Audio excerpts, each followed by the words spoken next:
ভালো রেজাল্ট করতে চাপ সৃষ্টি না করে সন্তানদের আনন্দের সঙ্গে শিক্ষা দিতে অভিভাবকদের প্রতি আহ্বান জানিয়েছেন দৈনিক কালের কণ্ঠের সম্পাদক ও জাতীয় প্রেস ক্লাবের ভারপ্রাপ্ত সভাপতি হাসান হাফিজ। ভালো মানুষ হওয়া, মানবিক মানুষ হওয়া, আলোকিত মানুষ হওয়া হচ্ছে সবচেয়ে বেশি ইম্পর্টেন্ট। নাহলে ক্লাসে ফার্স্ট হলো কিন্তু জীবনে বকে গেল, কোনো কিছু করতে পারলো না, সেই শিক্ষার তো কোনো অর্থ হয় না। আজ শনিবার চাঁদপুরে ফরিদগঞ্জে আম্বিয়া ইউনুস ফাউন্ডেশনের উদ্যোগে আয়োজিত মেধাবৃত্তি ও শ্রেষ্ঠ শিক্ষক সম্মাননা অনুষ্ঠানে প্রধান অতিথির বক্তব্যে তিনি এই আহ্বান জানান। এ সময় শিক্ষার্থীদের ভালো রেজাল্টের চেয়ে মানবিক ও আলোকিত মানুষ হওয়া সবচেয়ে বেশি জরুরি বলে জানান তিনি। শিক্ষাটা নিতে হবে আসলে প্রকৃতির কাছ থেকে, আসলে মানুষের মানবিকতা থেকে, ইতিহাস থেকে, আমাদের ঐতিহ্য থেকে, আমাদের শেকড় থেকে। এদিন ফরিদগঞ্জ শহরের উপকণ্ঠে আইফা মিলনায়তনে আয়োজিত এই অনুষ্ঠানে ১৪৫ শিক্ষার্থীকে মেধাবৃত্তি এবং ১৩ জন শ্রেষ্ঠ শিক্ষককে সম্মাননা দেয় আম্বিয়া ইউনুস ফাউন্ডেশন। পাশাপাশি সাবেক প্রধানমন্ত্রী খালেদা জিয়ার প্রয়াণে শোক প্রকাশ করা হয়। করতেছিলাম যে আমি পাবো না, দেন হচ্ছে যখন আমার কাছে আমি যখন রেজাল্টটা পাই তখন আমি খুবই খুশি হই এবং আমি আমার আত্মীয়দেরকে ফোন দিয়ে বলতেছিলাম যে হ্যাঁ হ্যালো, আমি তো বৃত্তি পাইছি। আমি তৃতীয় শ্রেণী থেকে আইফা ফাউন্ডেশনে বৃত্তি দিয়েছি।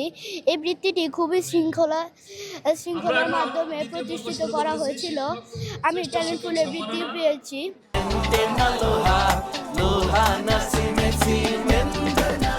আম্বিয়া ইউনুস ফাউন্ডেশনের প্রতিষ্ঠাতা সভাপতি মোতাহের হোসেন পাটোয়ারির সভাপতিত্বে অনুষ্ঠানে অন্যান্যদের মধ্যে বক্তব্য রাখেন ফরিদগঞ্জ সরকারি ডিগ্রি কলেজের অধ্যক্ষ শাহ মোহাম্মদ মাসুম বিল্লাহ, সাংবাদিক ফরিদ আহমেদ রিপন, উপজেলা সহকারী শিক্ষা অফিসার আফতাব আহমেদ, ওয়ালিউল্লাহ, সাংবাদিক নুরুন্নবী নোমান সহ অনেকে।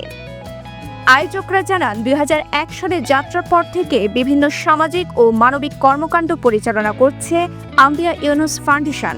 পুরা বাংলাদেশে যদি এইভাবে সবাই আগায় আসে তাহলে একটি সুন্দর সমাজ, সুন্দর শিক্ষিত সমাজ গড়তে অবশ্যই আমাদের সহায়ক ভূমিকা পালন করবে।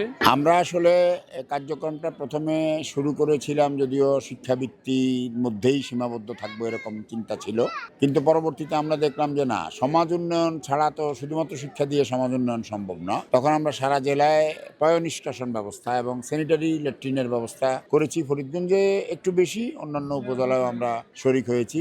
এ সময় আম্বিয়া ইউনুস ফাউন্ডেশনের বৃত্তি পেয়ে উচ্ছ্বাস প্রকাশ করেন শিক্ষার্থীরা।